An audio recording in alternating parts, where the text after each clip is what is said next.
नमस्कार, आप सभी का स्वागत है किस्से और कहानियों में टेल्स फ्रॉम दी हार्ट। आज हम ज्येष्ठ मास की एकादशी के बारे में बताएंगे, जिसका नाम है अपरा एकादशी। आप सभी को अपरा एकादशी की हार्दिक शुभकामनाएं और भगवान विष्णु का आशीर्वाद आप सब पर बना रहे। इस वीडियो में हम आपको अपरा एकादशी कब है, पारण का समय, इसका महत्व, कथा आदि के बारे में बात करेंगे और आपको जो विष्णु चालीसा, विष्णु सहस्त्र नाम मेरे चैनल पे मैंने ये वीडियो अपलोड कर रखी हैं और एकादशी के दिन आप इनको अवश्य सुनें। और जो आपको ये वीडियो अच्छी लगती है तो please like, share and subscribe करें और कमेंट बॉक्स में विष्णु भगवान की जय जयकार अवश्य करें। इस साल ज्येष्ठ माह में आने वाली कृष्ण पक्ष की एकादशी तिथि का आरंभ 23 मई 2025 को प्रातः काल 1:12 से हो रहा है, जिसका समापन इसी दिन देर रात 10:29 पर होगा। पंचांग के अनुसार भद्रा काल 22 मई 2025 को दोपहर 2:21 से लेकर 23 मई 2025 को प्रातः काल 1:12 तक रहेगी। ऐसे में 23 मई को भद्रा काल समाप्त हो जाएगी और इसके बाद एकादशी तिथि आरंभ होगी। इसलिए इस साल अपरा एकादशी व्रत पर भद्रा की काली साया नहीं होगी, यानी कि अपरा एकादशी 23 मई की है। अपरा एकादशी का पारण का समय 24 मई को किया जाएगा। व्रत खोलने का शुभ समय 5:26 से सुबह 11:11 तक रहेगा। शास्त्रों के अनुसार एकादशी व्रत का पारण द्वादशी तिथि समाप्त होने से पहले करना होता है। अब हम अपरा एकादशी का महत्व और उसकी कथा सुनेंगे, तो चलिए शुरू करते हैं। अपरा एकादशी ज्येष्ठ मास के कृष्ण पक्ष की एकादशी को अपरा एकादशी कहा जाता है। इस दिन भगवान विष्णु की पूजा का खास महत्व होता है। अपरा एकादशी का व्रत करने से भगवान श्री हरि विष्णु मनुष्य के जीवन से सभी दुख और परेशानियों को दूर कर देते हैं। अपरा एकादशी को जल क्रीड़ा एकादशी, अचला एकादशी और भद्रकाली एकादशी के नाम से भी जाना जाता है।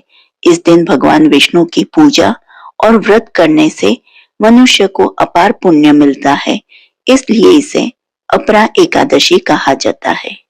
ऐसा कहा जाता है कि अपरा एकादशी के दिन पूजा करने से मनुष्य की सभी मनोकामनाएं पूरी होती हैं और जीवन में मान, सम्मान, धन, वैभव और आरोग्य हासिल होता है। कहते हैं कि इस व्रत के प्रभाव से ब्रह्म हत्या, भूत योनि, दूसरे की निंदा, झूठ बोलना, झूठे शास्त्र पढ़ना आदि सभी तरह के पाप नष्ट हो जाते हैं। जो फल तीनों पुष्कर में कार्तिक पूर्णिमा को स्नान करने से या गंगा तट पर पितरों को पिंडदान करने से प्राप्त होता है, वही अपरा एकादशी का व्रत करने से प्राप्त होता है। मकर के सूर्य में प्रयागराज के स्नान से, शिवरात्रि का व्रत करने से, सिंह राशि के बृहस्पति में गोमती नदी के स्नान से, कुंभ में केदारनाथ के दर्शन या बद्रीनाथ के दर्शन, स्वर्ण दान करने से अथवा अर्ध प्रसूता गोदान से जो फल मिलता है, वही फल अपरा एकादशी के व्रत से मिलता है। अपरा एकादशी की विधि: सुबह जल्दी उठकर स्नान आदि से निवृत्त हो जाएं, घर के मंदिर में दीप प्रज्वलित करें, भगवान विष्णु का गंगा जल से अभिषेक करें, भगवान विष्णु को पुष्प और तुलसी दल अर्पित करें, कथा, चालीसा व भगवान की आरती करें, भगवान को प्रसाद का भोग लगाएं। भगवान विष्णु के भोग में तुलसी को जरूर शामिल करें। ऐसा माना जाता है कि बिना तुलसी के भगवान विष्णु भोग ग्रहण नहीं करते हैं। इस पावन दिन भगवान विष्णु के साथ ही माता लक्ष्मी की भी पूजा करें। इस दिन भगवान का अधिक से अधिक ध्यान करें। एकादशी के अगले दिन ब्राह्मण को भोजन कराएं व दक्षिणा दें और बाद में अपना व्रत खोलें। कथा। प्राचीन काल में महिध्वज नाम का एक धर्मात्मा राजा था, जिसका छोटा भाई वज्रध्वज बड़ा ही क्रूर और अधर्मी था। इसी स्वभाव के वशीभूत होकर छोटा भाई बड़े भाई को मारना चाहता था। एक दिन अवसर पाकर रात्रि में उस पापी छोटे भाई ने बड़े भाई महिध्वज की हत्या कर दी और शव को जंगल में एक पीपल के नीचे गाड़ दिया। अकाल मृत्यु के चलते राजा प्रेतात्मा रूप में उसी पीपल पर रहने लगा। प्रेतात्मा होने की वजह से वह इस जगह एक आसपास उत्पात करने लगा।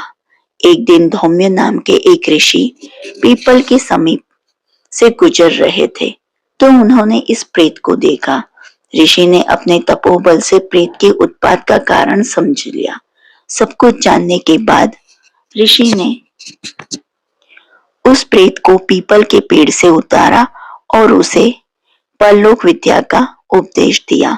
दयालु ऋषि ने राजा को प्रेत योनि से मुक्ति भी दिलाई और इसके लिए स्वयं ही अपरा एकादशी का व्रत किया।